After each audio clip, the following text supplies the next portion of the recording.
Greetings to you all in matchless name of our Lord Jesus Christ. मैं प्रभु यीशु मसीह में आप सबका स्वागत करता हूं अपने YouTube चैनल के ऊपर। परमेश्वर आपको आशीष दे।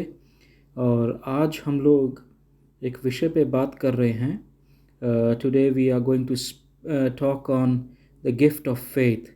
इसी in 1 Corinthians chapter 12 verse 9, Bible is talking about the same Spirit is giving a gift of faith to another, faith by same Spirit to another, gift of healing. So परमेश्वर का आत्मा पहला कुरिन्थिया 12:9 में विश्वास का जो गिफ्ट है, जो वरदान, जो गिफ्ट है, उसके बारे में बात कर रहा है। आत्मा के फलों में जब हम जाते हैं तो उसमें एक ये गिफ्ट आता है जो है फेथ का, विश्वास का। तो ये विश्वास का किस लिए दिया गया है गिफ्ट? ये एडिफाई करने के लिए, एडिफाई यानी कि अपलिफ्ट करने के लिए। So the church has received, the body of Christ has received this gift of faith to edify each other, to uplift each other. किसको अपलिफ्ट करना है? Who are the people those who need this uplifting? वो लोग जो पहले आगे थे अब वो पीछे चले गए, ठीक है। वो लोग जो परमेश्वर के कलाम के साथ चले थे परंतु अचानक क्या हुआ, किसी कारण से, ठोकर के कारण या किसी परिस्थिति के कारण बैकस्लाइड कर गए, वो पीछे हट गए। For those who have backslidden, the gift of faith, we have the gift of faith to edify others, so that हम लोग उनको गिफ्ट ऑफ फेथ के द्वारा फिर द्वारा बैक बेंचर्स को हम फ्रंट पे लेकर आए। जो लोग पीछे चले गए, जो लोग पीछे हट गए, अब वैसे आग नहीं है उनमें, उनको फिर से विश्वास में खड़ा करने के लिए गिफ्ट ऑफ फेथ हमें परमेश्वर ने दिया। तो ये आत्मा का दिया हुआ एक वरदान है, ठीक है। पवित्र आत्मा हमें ये वरदान देता है। सो अब हमने एक चीज़ को समझना है कि हम नहमिया की किताब में, in the book of Nehemiah in Old Testament, Nehemiah chapter 3, Nehemiah 3 में, ठीक है, आप लोग उसको पढ़ सकते हैं। एक और फेमस वर्स है, एक और there is another famous verse in 2 Timothy 3:16 and it says all scripture is given by God and is profitable for doctrine, hallelujah, and for reproof, correction, instruction in righteousness, hallelujah.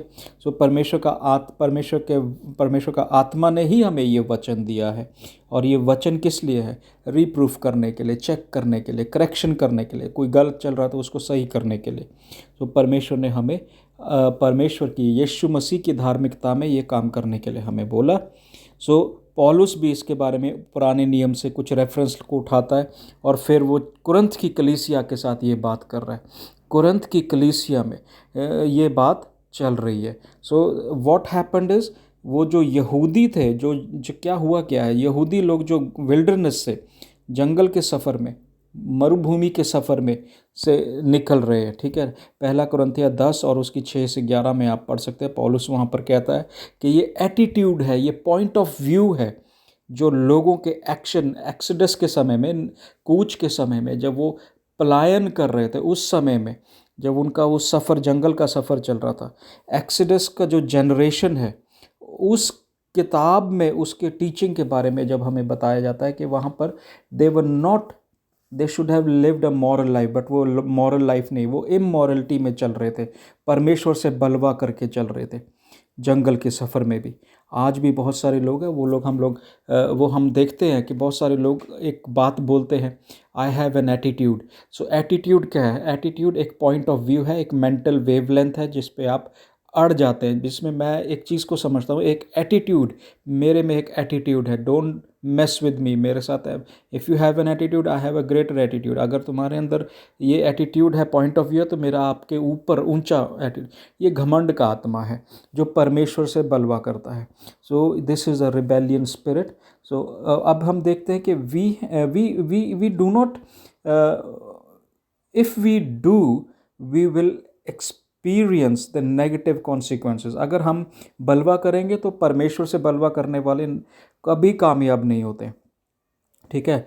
So in the positive example हम देखते हैं James की, याकूब की किताब उसमें भी हम देख लेते हैं, है ना। और फिर हम देखते हैं इलाइजा की ज़िंदगी में, ओल्ड टेस्टमेंट में प्रॉफिट्स की ज़िंदगी में, ठीक है। जेम्स 5:16 से 18, याकूब की किताब 5 अध्याय 16 से 18 में आप उसको पढ़ सकते हैं। फेलोशिप के बारे में बात करी गई है ना। Believers in fellowship with God can accomplish much. जो लोग विश्वासी लोग परमेश्वर के साथ सहभागिता करते हैं, परमेश्वर का आत्मा के साथ सहभागिता करते हैं, तो वो ज़्यादा तरक्की पाते हैं और वो ज़्यादा चीज़ों को पाते हैं। नहम्याह की किताब में, in the book of Nehemiah, we also see that he was a wonderful leader, ठीक है। वो यहूदियों का बहुत अच्छा एक लीडर था, और वो ही return from the land. Now Jews who were returning from the land after their captivity in Babylon, यहूदी लोग, इज़राइल जो था वो एक बहुत बड़े साम्राज्य के अधीन आ चुका था, और वो था बाबिलोन, ठीक है। बाबिलोन के अधीन आ चुका था, और बाबिलोन के अधीन आने के कारण वो गुलामी में जा चुके थे। और ये पावरफुल एक राज्य था, पावरफुल एक देश था बाबिलोन, जो था एक किंगडम था बाबिलोन। और परमेश्वर का मंदिर भी डिस्ट्रॉय हो चुका था। जब हम किसी गुलामी में जाते हैं, जब हम पाप में चले जाते हैं, परमेश्वर का मंदिर नाश हो जाता है। परमेश्वर का मंदिर ना बिल्कुल तहस नहस हो जाता है, उसमें कुछ भी अच्छा नहीं होता। जब परमेश्वर का दास ये जो यिर्मयाह है, ये 70 साल के बाद ज्यूज़ जो हैं, Jews had lived 70 years as captive in Babylon। तो यहूदी लोग जो हैं ये 70 साल अभी बाबिलोन के कैप्टिविटी में है, उसके गुलामी में है। परमेश्वर के लोग कितने समय तक परमेश्वर से बलवा करने के कारण वो गुलामी में चले जाते हैं, वो गुलाम बन जाते हैं, पाप के, आदतों के, एटीट्यूड्स के, पॉइंट ऑफ व्यूज़ के, अलग अलग तरीक़ों के गुलामी है। तो अलग अलग तरीके से वो गुलाम हो जाते, become slaves to the nature, human nature, carnal mind के वो स्लेव हो जाते हैं। So now we see they are slaves to Babylon, they are captive over there. The Persians, आज के देश में पर्शिया वो ईरान है, ठीक है। तो ईरान ने डिफीट किया बाबिलोन को, और फिर क्या हुआ, यहूदी लोग अपने देश में वापस आने लगे। जब पर्शिया ने, आज के समय का जो ईरान है, पर्शिया ने जब बाबिलोन को हरा दिया, तो फिर वहाँ से वो यहूदी लोग निकल आए। और कुछ लोग यहूदी लोग नहीं वापस आए। क्यों नहीं वापस आए? क्योंकि लोगों ने अपने घर बना लिए थे, बस गए थे। और कुछ बेचारे गरीब लोग थे, वो गरीब यहूदी थे, वो अपने घर वापस यरूशलेम की ओर आने लगे। और वो जिस शहर में आ रहे थे वो डेसोलेट हो चुका था, वो ख़त्म हो चुका था, वो डिस्ट्रॉय हो चुका था। एक कैपिटल सिटी था, परंतु अब वो एक रूइन बन चुका था, वो एक डिस्ट्रॉयड सिटी था। हम परमेश्वर के पास वापस आते हैं जब मंदिर नाश हो जाता है, जब मंदिर में कुछ नहीं अच्छा रहता है। परंतु यहाँ पर हम क्या देख रहे हैं? मैं आपको उत्साहित करना चाहता हूँ कि परमेश्वर का वचन, जो परमेश्वर के वचन के साथ चलते हैं, उसके आत्मा के साथ चलने के लिए कोशिश करें। हालेलुया। परमेश्वर का आत्मा आपको संभालेगा। It is interesting to note that Jeremiah did not come to Jerusalem to accomplish this work until 90 years after Jews had returned।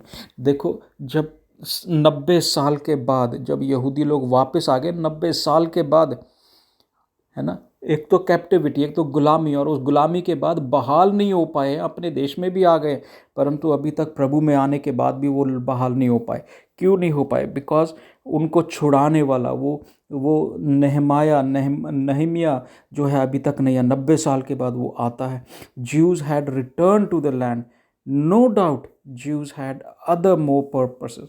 देखिए, कई बार हमें ऐसा लगता है कि ये जो कुछ चीज़ें हैं परमेश्वर के लिए, अभी ये ज़रूरी नहीं हम ये काम कर ले, हम वो काम कर ले, हम यहाँ चले जाएं, हम वहाँ चले जाएं, हम वो इधर उधर की बातों में ज़्यादा ध्यान है। ऐसे ही यहूदियों का ध्यान दीवार बनाने में नहीं था, ठीक है। They did not rebuild the wall, they were waiting. वो कहते हैं हम अपना घर बना लें, हमारे पास और भी चीज़ें हैं, हम फसलें उगा लें, let us grow some crop, build a homes and city and all those things, and but they were not focusing on rebuilding of the wall.